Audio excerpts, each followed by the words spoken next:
j'ai rassemblé les 5 choses les plus importantes à faire pour construire sa morning routine parfaite. Voici les 5 choses faciles que je fais et que tout le monde doit absolument faire le matin pour augmenter son énergie, sa motivation, améliorer sa productivité et sa santé mentale. Ça peut vraiment changer ta vie. La toute première chose que tu dois faire en te réveillant, c'est de boire un verre d'eau. Le mieux, c'est de boire le ventre vide, car ça permet d'éliminer les toxines de ton corps et aussi, ça va contribuer à purifier ton système lymphatique qui agit sur la formation de tes défenses immunitaires. Surtout, à ton réveil, ne bois pas de café, car ce qu'il se passe, c'est que quand tu te réveilles, ton corps libère du cortisol, ce qui va te donner de l'énergie. Mais si tu prends un café en même temps dans les heures qui suivent, ton taux de cortisol va chuter en même temps que celui de la caféine dans ton corps. Donc, ton énergie va doublement chuter. Si tu veux boire un café, fais-le 2-3 heures après ton réveil. Boire de l'eau à la place va permettre à ton corps de libérer cette énergie naturelle. La deuxième chose qu'il faut absolument faire, c'est de prendre la lumière du jour. C'est ultra important pour stimuler l'éveil de ton corps et réguler ton horloge interne. S'exposer au soleil 10 à 15 minutes va diminuer tes niveaux de mélatonine et booster tes niveaux de cortisol. Ça va t'aider à te sentir éveillé, plein d'énergie et même plus surprenant, à te faire perdre du poids.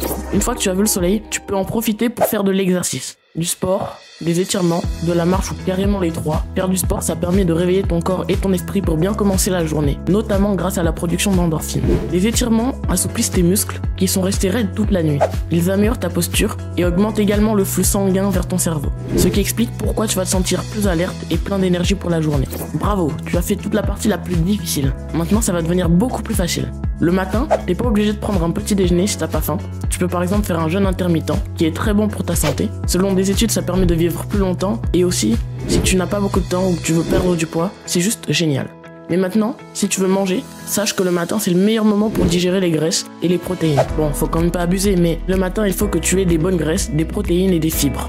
Par exemple, moi je mange un yaourt au lait de chèvre avec des flocons d'avoine, une tartine de beurre de cacahuète, un carré de chocolat noir 90%, du lait d'avoine, des oléagineux comme des amandes. Si comme moi tu t'intéresses un peu à la nutrition, t'as certainement dû voir quelque part que le pain complet est meilleur que le pain blanc. En réalité, il serait même bien pire.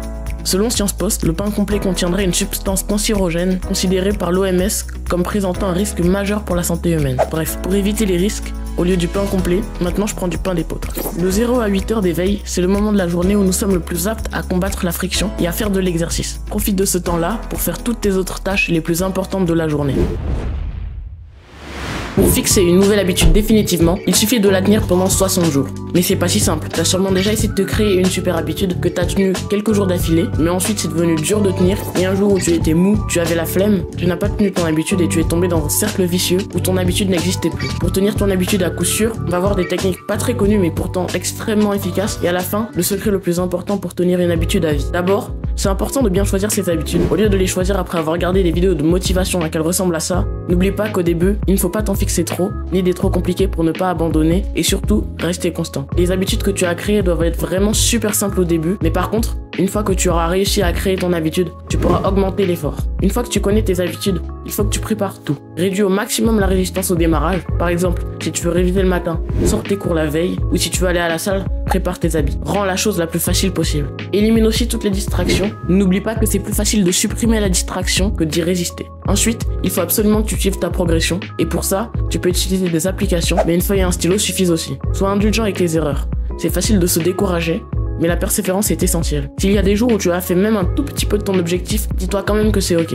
Imagine que tu dois faire des pompes tous les jours, même si un jour tu en as fait une seule, c'est pas grave. Compte ça comme une victoire. Ça va te permettre de rester motivé et d'autres jours t'en feras peut-être 10 ou 40, peu importe. Rappelle-toi que c'est pas la perfection qui compte, mais la régularité. L'une des choses, si ce n'est la chose la plus importante pour réussir dans n'importe quel domaine de sa vie, c'est la régularité. La plupart du temps, la différence entre les gens qui réussissent et ceux qui ne réussissent pas, ce n'est pas que ceux qui réussissent sont les plus intelligents ou les plus chanceux, c'est souvent que ce sont les plus réguliers et les plus persévérants. Si toi, ton objectif c'est de courir un marathon, tu devras t'entraîner régulièrement pendant une certaine période. Et si par exemple tu as décidé de tous les jours courir 5 km, il y aura des moments où tu n'auras vraiment pas envie de le faire. Et des moments où tu voudras même abandonner. C'est pour ça que même si ça a l'air simple, c'est super important d'être régulier. Et pour la plupart des gens, faire quelque chose chaque jour sans abandonner et se créer de nouvelles habitudes, c'est très compliqué. D'abord, pour devenir régulier, demande-toi quelle est la chose que si tu faisais tous les jours, changerait le plus ta vie. Ça peut par exemple être le sport, la lecture ou la marche. Mais le but c'est que cette habitude ait un effet boule de neige. Le but, c'est que comme une fois que tu auras fait du sport, tu te sentiras bien. Ensuite, tu décides de faire du ménage, puis d'arrêter de boire de l'alcool.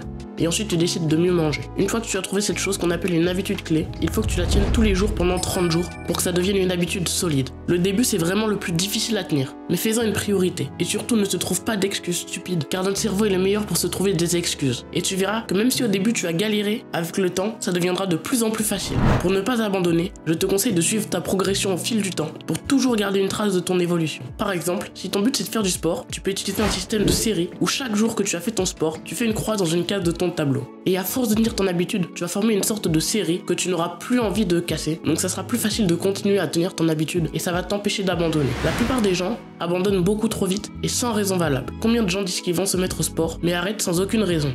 Honnêtement, combien de fois tu t'es dit que t'allais faire quelque chose, mais tu ne l'as pas fait? Qu'est-ce qu'il se passerait si tu n'abandonnais jamais? En fait, tu pourrais que réussir. Et même si tu as raté un jour où tu devais faire du sport, c'est pas grave. Et c'est surtout pas une raison pour abandonner. Je pense que les moments où on abandonne le plus, c'est après un jour qu'on a raté de notre série. Si tu décides de faire quelque chose et de ne pas abandonner quoi qu'il arrive, tu verras que tu en ressortiras transformé. Et même si tu ne vois aucun résultat au début, c'est pas grave. Des fois, on ne voit pas les résultats tout de suite, mais au bout d'un certain moment, tu regarderas en arrière, tu verras toute ton évolution et tu seras fier de toi.